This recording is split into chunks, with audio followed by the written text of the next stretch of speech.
Hey geniuses, happy Friday. Hope y'all are having a great day. Sorry I couldn't be with you today. Warner woke up sick, so I'm here at home. Still get to learn about some fun operations though, so it's not too bad. Monday I'll give you the answers to that transformations homework so you can check yourself on that as well as the little assignment that you have for today. So today we are going to be talking about how to add, subtract, multiply, and divide functions. It's very intuitive. The notation can be kind of weird. So this notation is saying take f of x and add it with g of x, as you'd probably expect. And the one right beneath it, f minus g of x, is saying take f of x and subtract g of x. Remember, unlike addition, with subtraction, the order matters. So if it's f minus g, make sure you're doing f of x minus g of x. Also, this minus here, when you subtract the entire g of x function, you need to remember to distribute that. And I'll make a big point of reminding you of that in the box down below. F times g of x is the same thing as f of x times g of x, and f divided by g of x, that notation is the same as taking f of x and dividing it by g of x. Similar to subtraction, with division, the order matters. So we're going to be applying those operations to two functions in each example today, and we are going to make note of the domain each time. Big reminders, make sure that when you are subtracting that you remember to distribute your negative.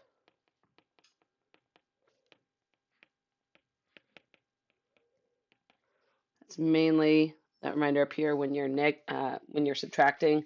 And the second big reminder is that domain is typically all real numbers. It's like negative infinity to positive infinity. It's not all real numbers, or there are restrictions when x is in the denominator. Remember, the denominator can't equal 0, or if x is underneath the square root, and whatever's underneath the square root has to be bigger than or equal to 0. Otherwise, the domain is all real numbers, or negative infinity to positive infinity, just like we learned about last unit. So I'll pause right there for a moment, make sure that you got all that loveliness down, and then we'll go through a few examples. In example number 1, we are given two functions, and the first thing we're asked to do with them is add them together. So we are going to take f of x and add it with g of x. So we'll take x plus 2, and we're going to add g of x, 3x minus 5.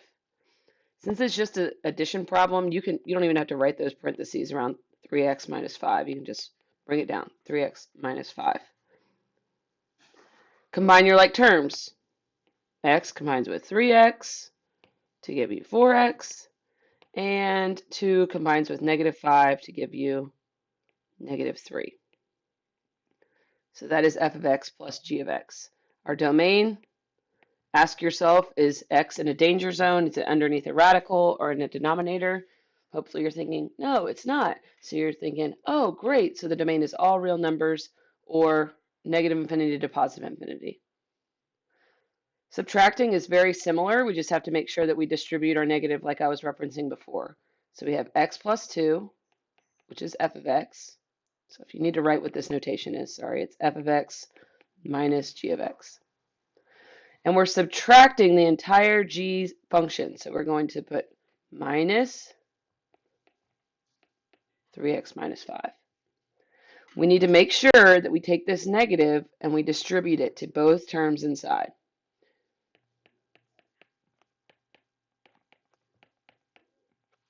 And our final step, combine your like terms.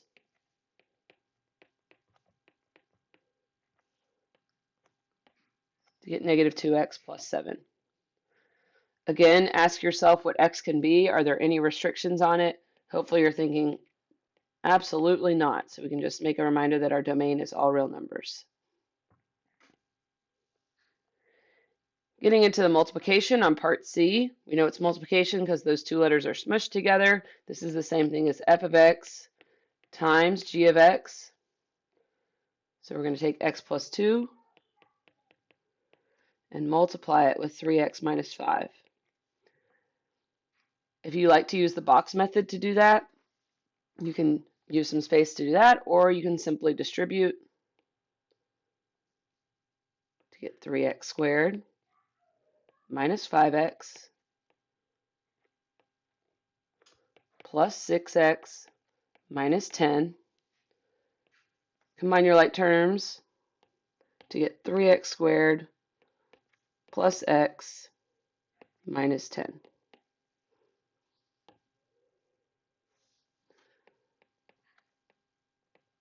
terms of the domain, there's no restrictions.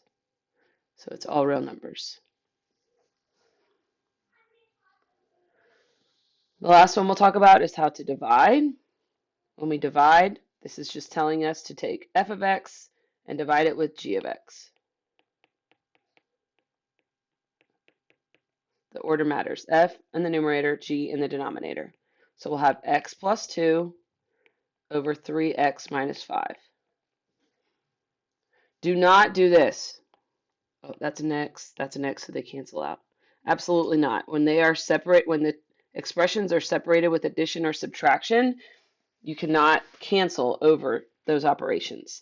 So might seem unsatisfying, but that's as far as we can go in terms of the division problem. There are some restrictions on the domain here. So let's take a little moment and figure out what our domain is going to be. Remember that this denominator cannot equal 0. Otherwise, our fraction would be undefined. So we're going to take 3x minus 5, say, hey, you can't equal 0, and we are going to solve that little equation to get x cannot equal 5/3. If you want to write that in interval notation, you can, or you can just make a little note that x cannot equal 5/3, saying that x can be anything except that one value. I'm going to zoom out for a second and see, let y'all see all the different operations we just performed on those two functions. Then we'll move on to example 2.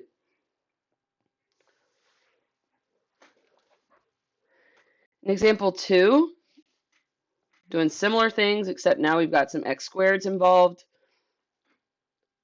Let's first take them and add them. So we have 3x squared plus 6 plus 16x squared minus 9. Just as we did previously, combine your like terms to get 19x squared minus 3.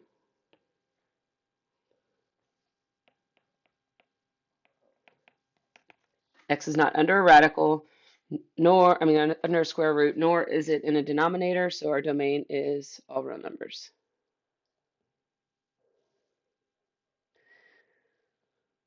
Make sure when you're subtracting that you're distributing your negative to the second function. So we bring down f of x, 3x squared plus 6, and we're subtracting g of x. So I'm going to wrap parentheses around it when I plug it in.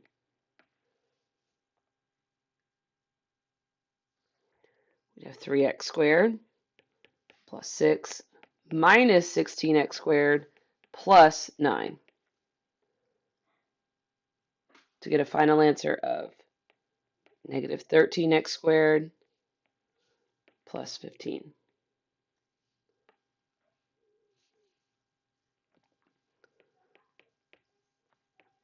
In terms of this expression, x can be anything. There's no restrictions on what x can be. So domain is all real numbers.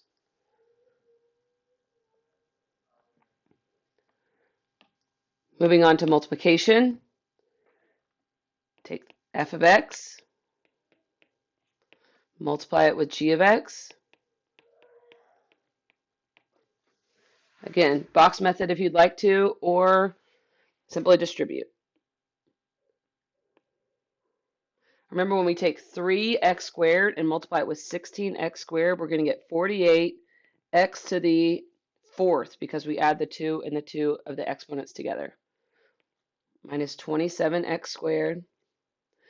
6 and 16 give us 96x squared minus 54. Combine your like terms in the middle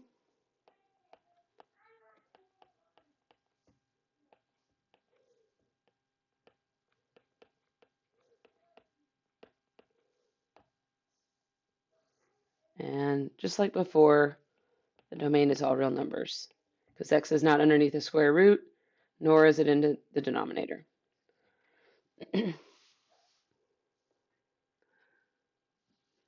Last one, f of x divided by g of x.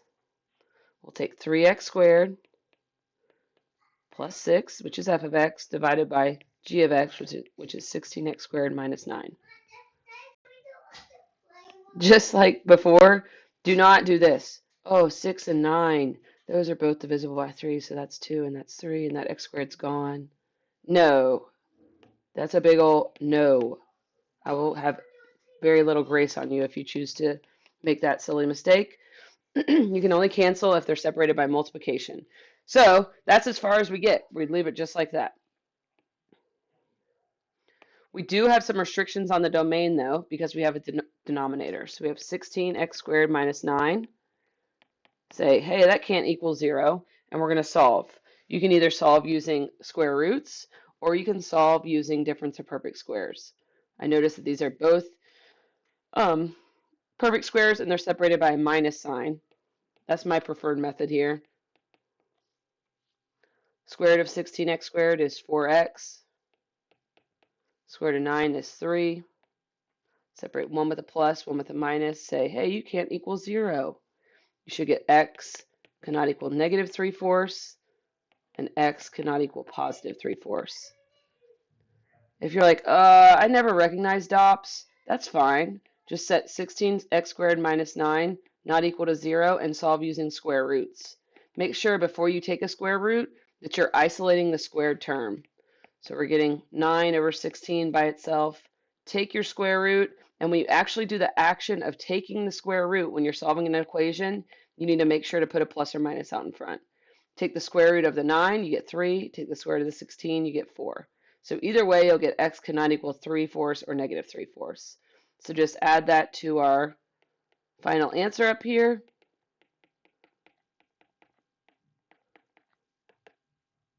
And we're good to rock and roll. We have one more example on the back, and then you can start your assignment.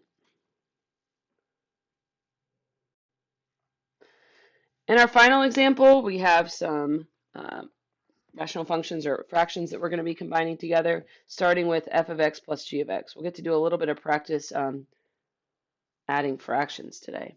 So we're going to take x over x plus 1, and we're going to combine it with 1 over x cubed. In order to combine these two fractions, they have to have a common denominator. That common denominator, a quick way to find it is just take x plus 1 and multiply it with x cubed. So each fraction needs what the other fraction has. So we're going to take the first fraction and multiply by x cubed. If we multiply the denominator by x cubed, we also have to multiply the numerator by x cubed. The second fraction needs x plus 1, so we'll multiply the numerator times x plus 1 and the denominator times x plus 1.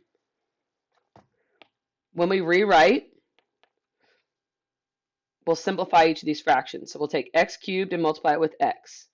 Since the bases are multiplying, we'll add the exponents. So we'll have x to the 4th over, and we're just going to keep it in factored form, x cubed times x plus 1, plus 1 times x plus 1. So x plus 1 over x cubed times x plus 1. Now they have a common denominator, so we can add straight across.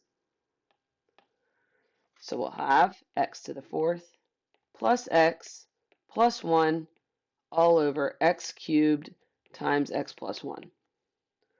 Just like before, don't go canceling random things like, oh, this x and this x, that makes x squared. No, because this plus sign is here, we cannot do any canceling out with the denominator. So that would be our final answer. Let's talk about our domain. There's two things that would make x equal to 0. I'm sorry, the denominator equal to 0. So we're going to take x plus 1, say, hey, you can't equal 0. So x cannot equal negative 1. And set x cubed not equal to 0 to get x also cannot equal 0. So our domain here, x can be anything except 0 and negative 1. Subtraction is going to be pretty similar. So take a look at this guy and let's try the example to the right. In this one, we are going to take x over x plus 1 and subtract 1 over x cubed. Just like we previously did, they need a common denominator. So we're going to multiply the first fraction by x cubed in the numerator and denominator, and the second fraction by x plus 1 in the numerator and the denominator. When you multiply x cubed times x, we'll get x to the fourth over x cubed times x plus 1 minus x plus 1 over x cubed times x plus 1. When we're writing our final answer here, just make sure that you are distributing this negative to both the x and the 1 to get a final answer of x to the fourth minus x minus 1 all over x cubed times x plus 1. Just like before, there are two values that would make this denominator equal 0. X cannot equal 0, and x cannot equal negative 1.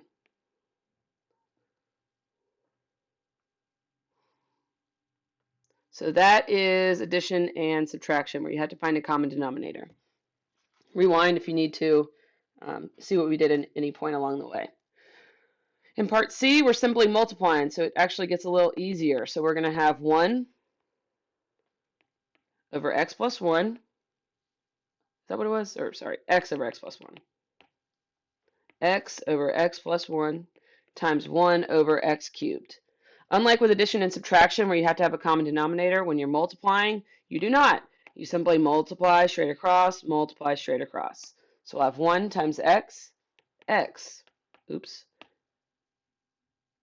x over x cubed times x plus 1.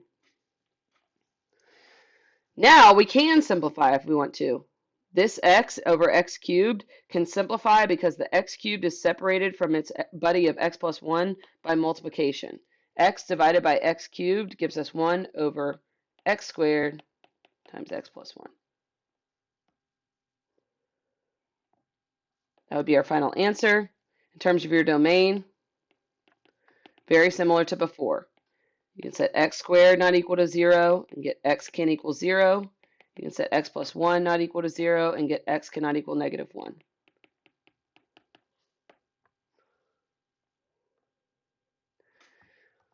That's how our multiplication would turn out. Let's check out our final problem with division. We'd have x over x plus 1 divided by g of x, which is 1 over x cubed. Fractions on fractions on fractions. When you have a fraction divided by another fraction, remember to solve, you multiply by the reciprocal. So we're going to keep, change, flip here. So we'll have x over x plus 1. Change the division to multiplication, flip that last fraction over. Then it's just multiplication, so we can multiply straight across to get x to the fourth over x plus 1. You cannot cancel out the x that's in the denominator with the x to the fourth that's in the numerator because this x is separated with its 1 by addition. The only value that x cannot be is negative 1.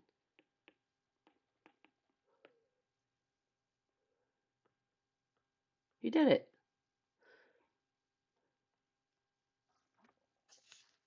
Email me if you have any questions. I'll be very accessible today. I'm just at home hanging out with a toddler who doesn't feel good. So try out your homework assignment, and I hope you'll have a very safe weekend. Don't forget to wear your seatbelt. Bye.